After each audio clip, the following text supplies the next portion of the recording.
এবং জাহাজের মাল কিনি আমরা, মাল বিক্রি করে বিআইডব্লিউটিএ। উনি কি করে আমার মাল বিক্রি করে? উন্না পারে আমার টনিসের উপরে একটা ইজারা আরোপ করতে, কিন্তু আমরা ইতিপূর্বেই দেখেছি আমার মাল তারা বিক্রি করে। আমি কয় টাকায় মাল কিনলাম উনি কি করে জানে? উনি আমার মাল 60 পয়সা করে বিক্রি করে দিয়েছে। সাথী ও বন্ধুগণ, আজকে এই নৌ সেক্টর সারা বাংলাদেশের 80% পণ্য যেখানে বহন করে, সেই নৌ সেক্টর আজকে ধ্বংসের লাশ প্রান্তে দাঁড় করছে। সংগ্রামী সাথী ও বন্ধুগণ, আপনারা জানেন বিআইডব্লিউটিএ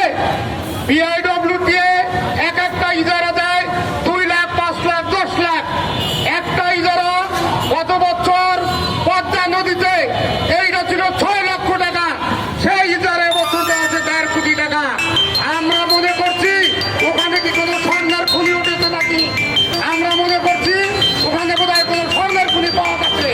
যদি না হয়ে থাকে তাহলে ইজারার মূল্য এত কি কারণে বৃদ্ধি পেল আমরা জানতে চাই। এবং এই যে বাংলাদেশে যে ইজারা 1 লাখ টাকা ইজারা দিচ্ছে, ওইখানটা 50 লক্ষ, 60 লক্ষ, 1 কোটি টাকা তাদেরকে ইজারা দেওয়া হচ্ছে, তারা চাঁদাবাজি করছে। এবং আমরা দেখতে পেয়েছি নৌপথে রানিং জাহাজে, চলন্ত জাহাজে ট্রলার দিয়ে চাঁদাবাজি করা হয় বিআইডব্লিউটিএর রিসিডের মাধ্যমে। আজকে এই জন্য একমাত্র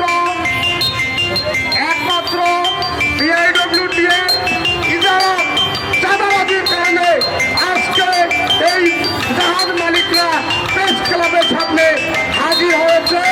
তারই সাথে সাথে আমি বলতে চাই, আমি বাংলাদেশ লঞ্চ লেবার অ্যাসোসিয়েশনের পালকের শাখার সভাপতি। আমি বলবো এই সেক্টর যদি ধ্বংস হয়ে যায়, আমার হাজার হাজার শ্রমিক বেকার হয়ে যাবে। তাই আমি আজকে এই মালিকদের সাথে একত্রিত পোষণ করছি। কারণ হলো সেক্টর না থাকলে মালিক থাকবে না, মালিক না থাকলে শ্রমিক থাকবে না।